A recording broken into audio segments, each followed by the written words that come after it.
Why? Bakit? Is family only for happiness? Pamilya ba ay para sa kasiyahan lamang? Amen? Only family, only happiness? Sa kasiyahan lamang? Okay. Is family only for suffer? Ang pamilya ay para lamang sa malasakit? Is family only for survivor? Ang pamilya ay para lamang sa ating pamumuhay o sa ating pamumuhay? Or is family only for having children? O ang pamilya ay ang pagkakaroon lamang ng mga anak?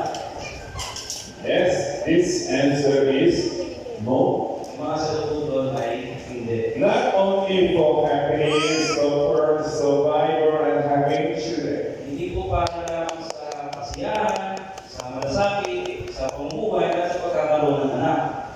Our God, He has so much bigger purpose. At dahil ang ating Diyos ay may mas malaki pang bagay o malaking dahilan para rito. We need to know it. At kailangan po natin malaman ito. Many people think my family is my private life. Marami mga tao nag-isip na ang aking pamilya ay ang aking pribadong buhay. Is it correct? Ito na ito na. My family is my private life. Ang aking pamilya ay ang aking pribadong buhay.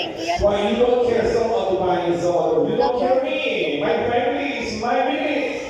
Kaya sinasabi natin na hindi tayo makikirap o hindi natin makikirap. Kasi sinasabi ng iba dahil hindi nila pwede makikirap ng mga. But in the Bible, God never intended families just for me. That's it. Ngunit sa Biblia, ang Diyos kailanman hindi niya ginawa ang pamilya